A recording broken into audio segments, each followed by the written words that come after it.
Thank you for joining me for this month's virtual Curators Tour.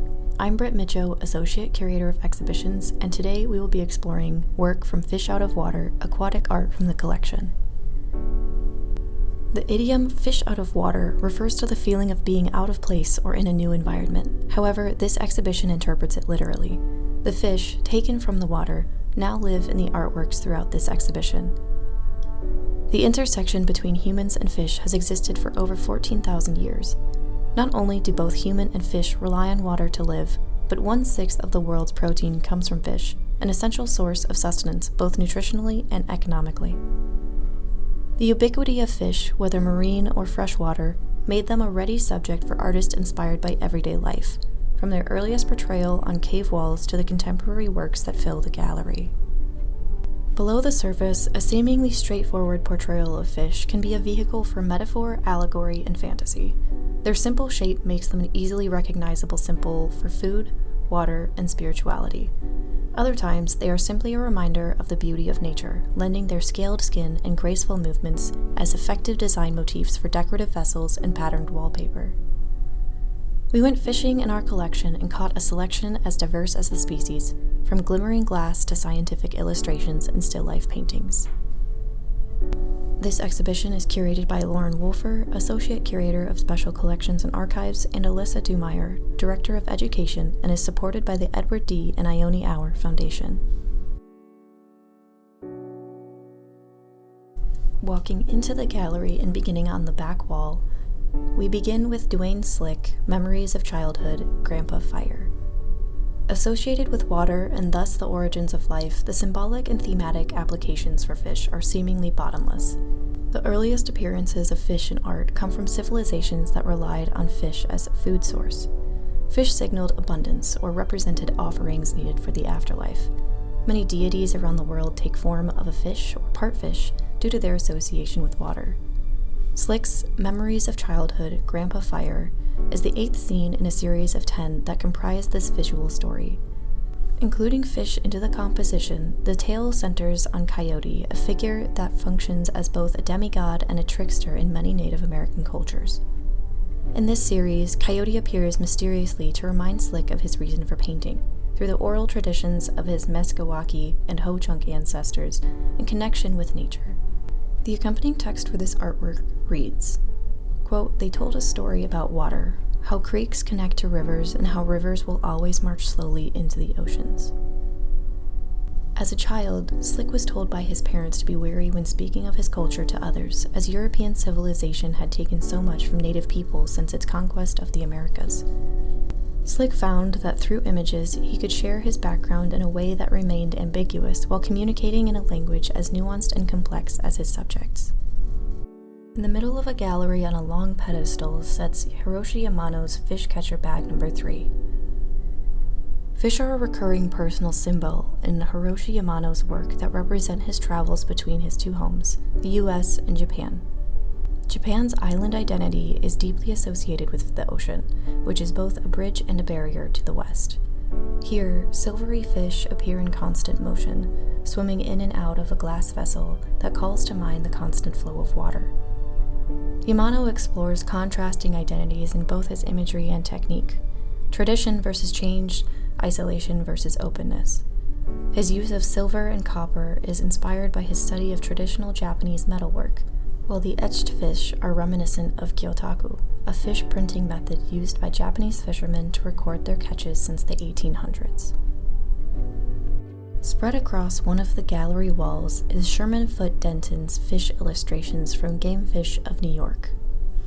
For centuries, thousands of fish specimens were documented in literature, but before the written word, people showed their world visually. Modern scientific illustrators strive to objectively depict their subjects in as much detail as possible, and naturalist Sherman F. Denton was uniquely skilled in this regard.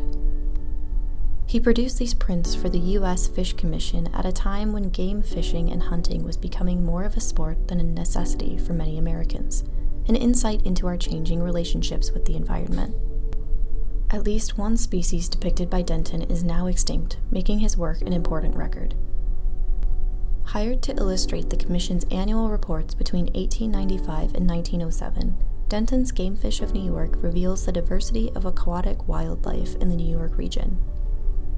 During his tenure, Denton patented a new technique for mounting fish that maintained their lifelike colors and achieved the same remarkable detail in his illustrations, setting the standard in his field.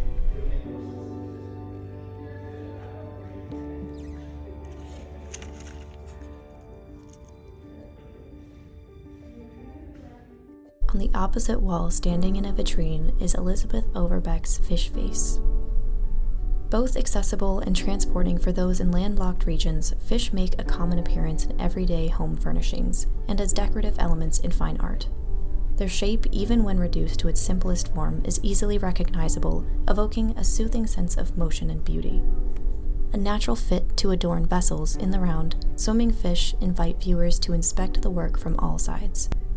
Fish appeared as primarily decorative elements in Egyptian and Babylonian art, the former a major influence on latter art movements like Art Deco, apparent in the face by the Overbeck sisters.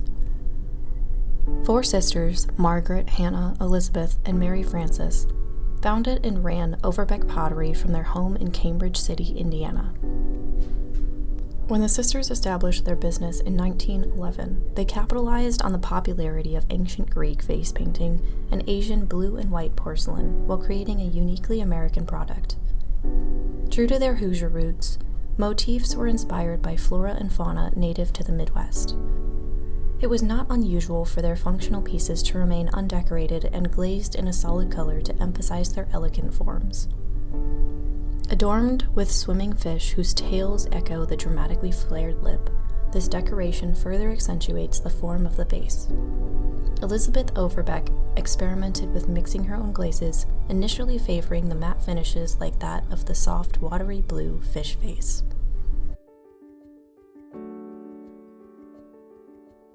On the last wall of the gallery, we are invited into Greg Coffey's Three Rivers Suite triptych. In 2024, more than 80% of the ocean is still uncharted, providing a vast landscape for artists' imaginations. Swimming their way into visual art, fish with magic powers, half-fish mermaids, and other fantastical aquatic creatures populate fairy and folktale traditions around the world. Fish give viewers a hint that something fantastic is happening as worlds of water and land merge. Fort Wayne's Three Rivers and its inhabitants become the backdrop for a surreal allegory of Greg Coffey's Three Rivers Suite. Fort Wayne is unique in its geographical positioning as it lies on the confluence of 3 rivers, the St. Mary and the St. Joseph, which create the Maumee River. The triptych starts with the first river, Zen, and the art of Irene, where figures stand near the water looking out across the scene. The narrative extends across the 3 etchings, therefore guiding the viewer to look at what the figures on the left see. Second river, the Gospel according to Rebecca, gives the viewer a look into a strange natural stairway that leads to an impossible vanishing point, residing next to a precariously positioned island. The third river, the Tao according to Maitreya, the third etching in a series, shows presumably water nymphs or mermaids surrounding a canoe being taken over by fish. Perhaps this boat belongs to the figures on the left etching and has taken a turn into a strange territory. Throughout the extended scene, the surrealist nature of Coffey's work is evident in his details, including a figure resembling a wizard standing on top of a bridge, one person standing on top of water, and impossible stairs and islands. That concludes this month's virtual Curators Tour. Thank you for joining me today, and if you would like to see fish out of water aquatic art from the collection, swim on over before the exhibition closes on December 15th.